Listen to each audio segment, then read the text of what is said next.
Alright, so I made it to the entrance here. Let's see if we can find any familiar faces here in a little bit. A little early, so... alright. Very long hallway here.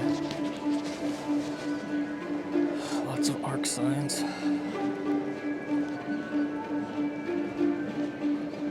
I pulled out the selfie stick and was asked to put it back up, so I did. So now we're just FaceTiming. That lays out the narrative principles upon which free Western societies are founded is an elaborated exploration of the theme of sacrifice. Taken at face value, the dramas of sacrifice that are portrayed in our foundational texts have an impenetrable and opaque quality. What does it mean to offer something of value? What was the value for you of going to the ARC conference? Well, the part of it was that, like I mentioned, the pilgrimage, but ultimately it became being able to spend time with Paul, people that I've had on the podcast, and even there was this personal, I mean, it was a big deal for me. It was a challenge. It was intimidating. I'm working out my own hero story over here, on my channel and in my life. And so that was also a part of the great value for me was taking the courage to capture it and be that guy with a selfie stick and some microphones and and the value was also that I was sharing value with a real community of people. Like I did a live stream while I was there in the middle of that expo center with and I was just hanging out with 100 people that I've already hung out with on the internet, and it was very interesting that way. And there, I'm, like I told you, I'm a registered nurse. I don't hang out in elite spaces. I didn't go to an elite school. I'm not, I didn't grow up in that arena. And so I also was curious about interfacing in that world. And then as far as like what I did, I think the greatest value of something that I did, it was attached to deep meaning for me personally, but was capturing some of Paul on that journey. That's what's confusing. Are you Paul? Did Paul pay you to do? Right. He made the joke. He joked that you were on his staff. Yeah, but it was meaningful to be able to support that, because ultimately, like, my channel rests on his shoulders. I did hang out with Paul a little bit. There were these times where we were hanging together, and we did have, I did 2 estuaries there with him, and then also, we had a walk where we kind of walked together after that Vesper service. But that's good.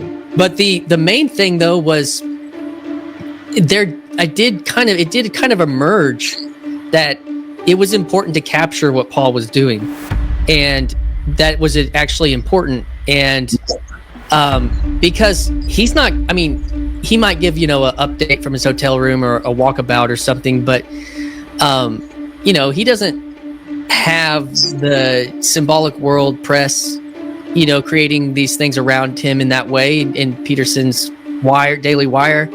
But he's done something through the digital medium that is actually very impressive and and I think quite unique. And it's taken Peterson, what Peterson did before 2016, like his lectures at school, he was on some local interviews, he was playing around with this stuff, and then these things kind of popped based on, he wrote Maps of Meaning, like all this concentrated work like popped into consciousness. And I think Paul now has been doing something for now 8 years on the internet, 7-8 years, that it hasn't been documented in the sense like from the third person, it's been him in, doing things like this, and you can kind of do that, but there's an essence of that I think it is important for, there's these emerging conferencing that's coming around Estuary and these ideas and it's going to, I think it's going to continue to happen. And so, yeah, that was something that felt pretty meaningful, that I could shine a light in a certain way. I'm taking a few of those clips and I'm going to put them into just their own kind of little video. But that also was a big part of the value, I think, was to do that. I don't know for him. I mean, whether he didn't ask me to. So. Right. Which is he was when he was doing his own live streams, he would say, "Go check out Seabax's videos." And what you were doing was capturing his immediate reactions to things, which is important, because later, when a person has a chance to think, they'll kind of straighten things out and such. But I got the feeling that from watching him talk on your channel, that he was really frustrated that the thing had taken on, it had become a big deal. It had become something that, there was a lot of status, people who were allowed to talk with other people and stuff. And not that much of it wasn't as open as I think he was hoping, nor was there a space for the kinds of things, more personal things he was hoping to do. I think there's a layer. It could continue to exist as it is, with the addition of a layer that isn't just implied networking and implied relationship, but actually like an explicit layer of dialogue, of an ecological, mixing of specialists and generalists and ideas that could emerge through an explicit layer within the kind of the liturgy of the conference. And I think that he felt it so acutely as he's been doing more and more of this work, and understands the value, and is in a certain way, I think, believing in himself in a way, and I say that in a positive sense, in the work that has emerged from what he's been doing.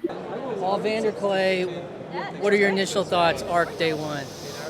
Watch my video from after ARC Day 1 last year. Everything in that video still holds. Number 2, I don't think they learned anything. They clearly didn't watch my videos. They clearly didn't take it to heart. The value of this conference is between the 4,000 amazing human beings that are here, and they are not doing much to facilitate. There's Bethel McGrew. The value of this conference is between people, and they still have not really figured out how to facilitate that. And in fact, what enraged me, which now Seabax knows why I don't drink, because I don't drink to maintain impulse control, because I had an impulse that I repressed. Because even in I skipped the evening things last time. I didn't go to any of them. No, I did go to one. But even last year was far better than this year. But this thing that they put us in for supposedly maximizing our relationship with one another was the most inhospitable, inhuman. And then they had the nerve to get us in there with food and drink and yell at us for stopping. I mean, it was complete bait and switch. They say, come in here and you'll be able to mix with anybody. And they didn't set up the mixing at all, because what they did was they had a stage and they're like, ding, ding, ding, ding, ding, stop talking with one another so we can spend this next time yelling at you about whatever agenda we have. And it was crazy. Yeah, I hated it. And God bless them and their agenda. My argument is not with their agenda. My argument is I don't think they have thought through what they are doing. There's the rant that will go viral. Some of us just ignored it and kept talking with each other. So like I met these 2 geeky guys who do stop motion animation, and we were just like in the way back. We couldn't even hear what they were saying on the stage, and we just talked about like animation and art and stuff. It was really sweet, and so we just ignored whatever. So like I don't know what they're thinking or why. It's like, this is the designated time to talk to people. Right. There's no other time like this at the whole conference. They need an estuary-like thing. So tomorrow I am going to implement estuary. The estuary side stream is happening tomorrow. I talked about it today, but I was a little nervous. I didn't know if anybody was going to. And then people said, when are we doing the estuary? But I couldn't do it at 4 o'clock because I had to listen to Peugeot. I had to support my boy Peugeot. I had to be in there. I had to see Mary Harrington. I sat next to Bethel. I got her commentary the whole time. It was unrecorded. I recorded it. She recorded it. Oh, she's got her commentary. But tomorrow we are, in fact, going to implement the ARC Estuary Side Stream project because the people are demanding it. It's true. The people are demanding it. In fact, at one point late in the afternoon, I heard they're looking for you, Paul. They want to know where you're doing the estuary, and I couldn't because that was Peugeot's time. But tomorrow, it is happening. Not in the morning. I'm going to go to the first session, but then the middle of the day, or a lot of the middle of the day, we will be doing estuary. What's up, everybody? So right now, Paul is hosting his first ever ARC Estuary breakout group, side stream, and he's got people from the corner like Upcycle, Bethel McGrew, Jordan Hall, Rafe Kelly, and some people that have also done some randos on his channel, and we have a new participant that just met Paul and Jordan yesterday, and people that have been paying attention to the corner. So it is a diverse group, and a lot of really interesting thinkers through all different sectors. Paul has been talking about how important at a place like ARC, when you have all of these high-powered, successful, or broadly or deeply thinking people, and then you're in just a crowded room yelling, trying to posture or do that whole game. And hopefully the people here, we've got some influential people that on the internet, relatively speaking, can speak to this experience that they're going to have. There's going to be another ARC, there's going to be another estuary this afternoon. So hopefully they could maybe invite other people to participate and see who might be interested in that. So, and I saw like last night, Dirt Poor Robbins posted on, Neil deGrade posted, they did a symbolic world roundtable. And so you kind of see this pattern of needing to discuss and commune, but also cross-pollinate is the magic of estuary, even within the meme and the name. The salt and fresh waters coming together, trading ideas, trading environments. And, I don't know but there's several people that have been writing or speaking about the rise of the generalist. And, that, and even within sectors, like the way that STEM and different things have been set up in the last, decades, is highly, medicine's like this too, like high specialization. And the idea of the generalist has been kind of depleted or diminished. But we live in a time now where it seems like it's important that people who are broadly exposed to ideas that can create synthesis, to create new ideas, that highly specified people that are kind of so niche, so into their specialties that it's hard for them to innovate, hard for them to see outside of that. And estuary could either take specialists and partner them with generalists and create those innovations. And so I'm really excited for Paul, and I wanted to capture this moment. I'll do some more, some video shots here, and I used my other camera. We tried to meet in the main meeting, and the first round was just too loud in there to even hear or understand. And so everybody just got up and took off, and to find a quieter and more conducive space to conversation. And so I think that's even a question, is creating space for conversation. And if you follow my channel, my podcast, yours truly, the meme for that is conversation craft.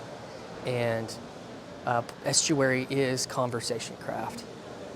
Podcasting is conversation craft, and they are at different levels of the hierarchy or different levels of the stack on, podcasting 1 to 2, 1 to 3, 1 to 1.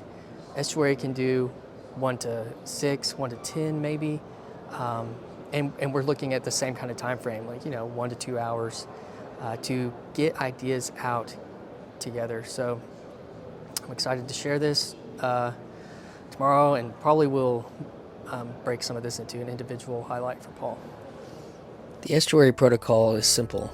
It was developed by Paul Vanderklay and John Van Donk as a part of their response to the meaning crisis. The protocol goes like this. First, introduce yourself. Tell about yourself, a little bit of your background and how you got here. And then it's the 3 Ps. Pitch your idea, what's been most salient to you, what's been most meaningful to you, something that you've wanted to talk about. It could be intellectual, propositional, something about Estuary. There are variations on this. Round 3 is you point. You point to the idea that you most want discussed, generally not your own. So you point to the idea from the person that you found most compelling.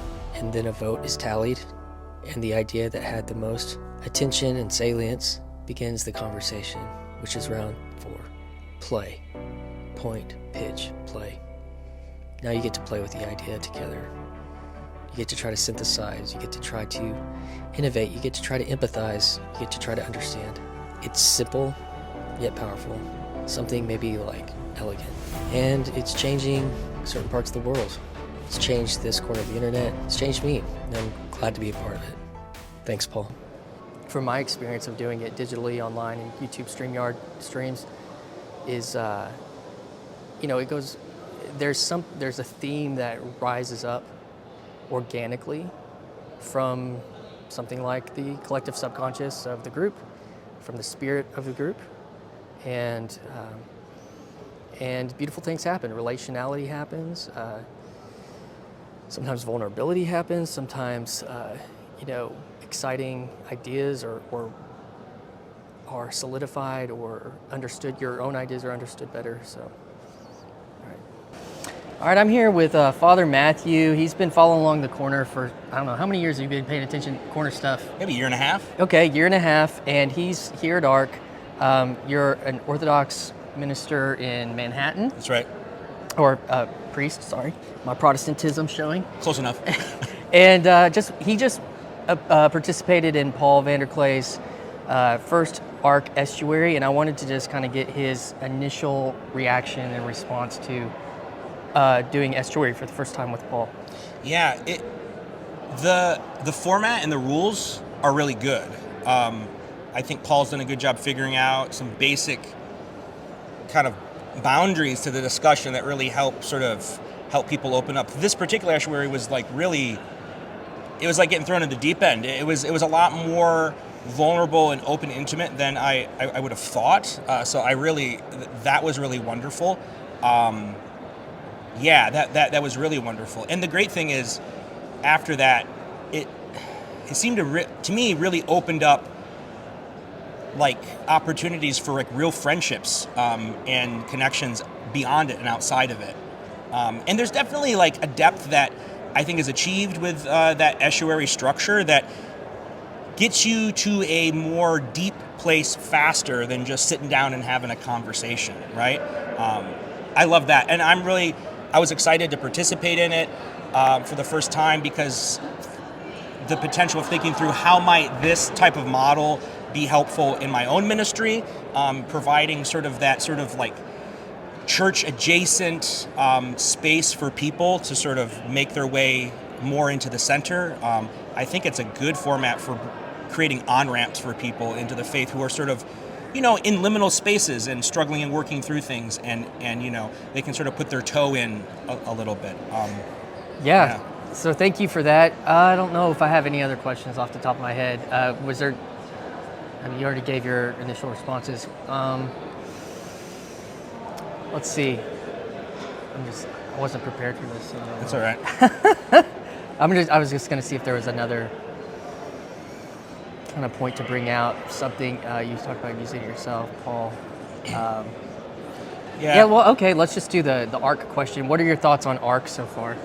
Well, I actually haven't attended very many of the main sessions. I mean, they've been good to think through stuff, but really the real reason why I was here was for things like the Estuary, to make personal connections and meet people and build those relationships. And it's definitely good for that. I mean, the type of people it brings together from a lot of different angles, right? Because it's not just like a religious or an academic or a business or a political conference. It's sort of all of those things.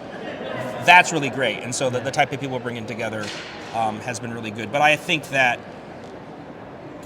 this sort of stuff is sort of like, that happened here, like this, is probably some of the real best work going on at ARC, sort of behind the scenes.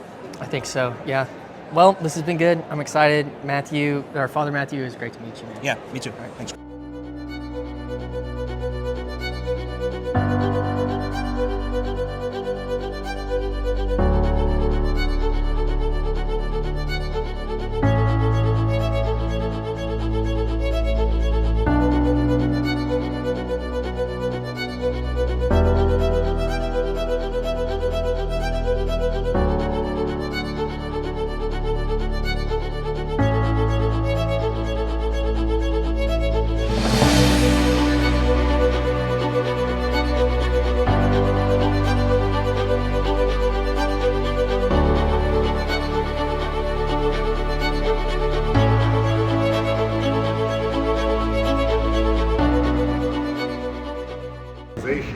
And all the Christians say,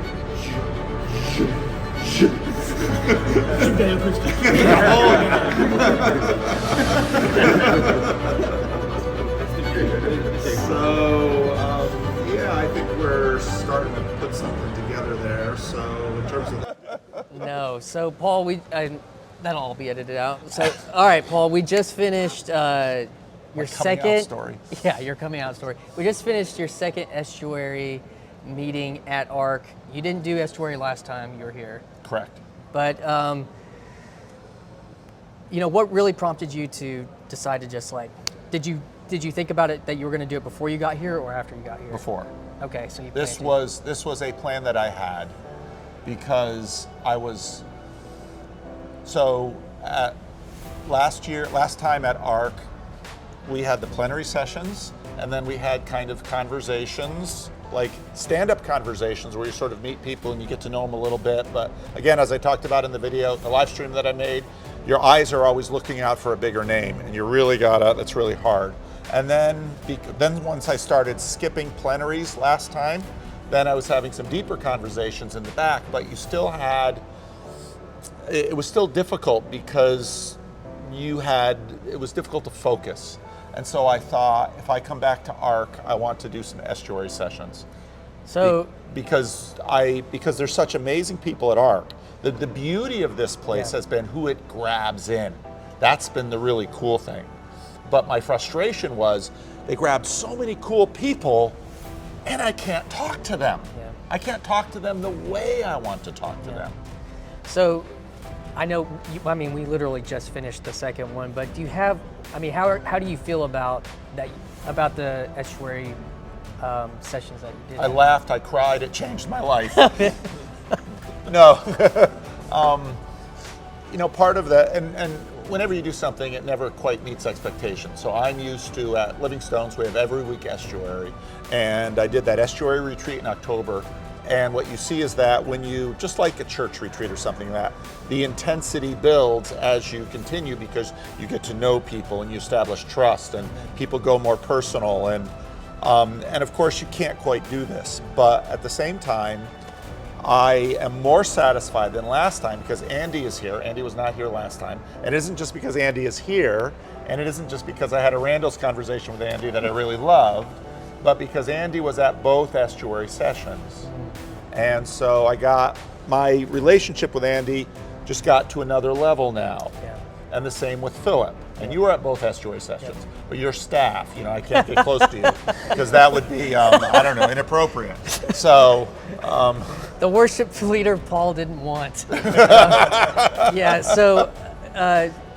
that leads me to ask about make sure I got, ARC is in the background here. So ARC and Estuary, how could you see this being, the protocol being implemented in a group of several thousand? I'm probably going to have to make a video about this. But what we are doing, so first we had the estuaries, and now the estuaries are playing with conferences, a level of gathering one above. And what all those estuaries are doing with that level of conferences is they are playing with strategies of doing things. So at the Chino Estuary Conference, and this was not my idea, it was John Van Donk's idea, when people first came to register, they were swirled off into a little group right away. And they did introduction and a little bit of pitching, but not much more. And that reminded, and that worked really well. Why? So after we did it, and this is the way change happens. Change doesn't happen because you're a mega mind and you think it all ahead and then you implement. No, you try stuff out and you see what fails and what works. So when he did that and it worked, I realized a few things. Number one, many people come to this conference alone or almost alone. Number two, then they're anxious the first day. They feel insecure, they don't know who to sit by, they don't know who to eat with. They're just kind of and human beings don't like that. We need groups. When you started university, there was freshman orientation. The first thing they did was they took everyone and they put them in little groups. Now, probably after the first week you thought, I'll be best friends with all of these people forever at college, and you weren't. But you had a little group to start with until you could more organically meet other people. So when people come to a conference like this, the first thing you do is you send them off into a little group. And you can fool them, maybe even lie a little. This is orientation to the conference. But then you do a little bit of estuary group thing so then from that first thing, then you go to the first plenary where there's an introduction and an orientation to the conference. This is where the purpose of the conference is clear. And this is where the expectations are set. And then you have a little coffee hour where maybe they had some other friends that missed the orientation, they weren't with them. So now they've got two groups of friends. They possibly have a group of friends that they came with or that they knew or expected to see, and they have the new friends that they made in their first group. And then you go into the first big message section where there's some presentation that's designed to stir the pot a little bit and encourage. I mean, I think you need to raise some dissonance, otherwise it just gets too preachy. So then after that big session, you have coffee again, but then you go back to your first groups. And that's where you start doing the estuary thing. And that's when people, well, what happened in that stir the pot thing? Oh, that brought these things, and you put it in there.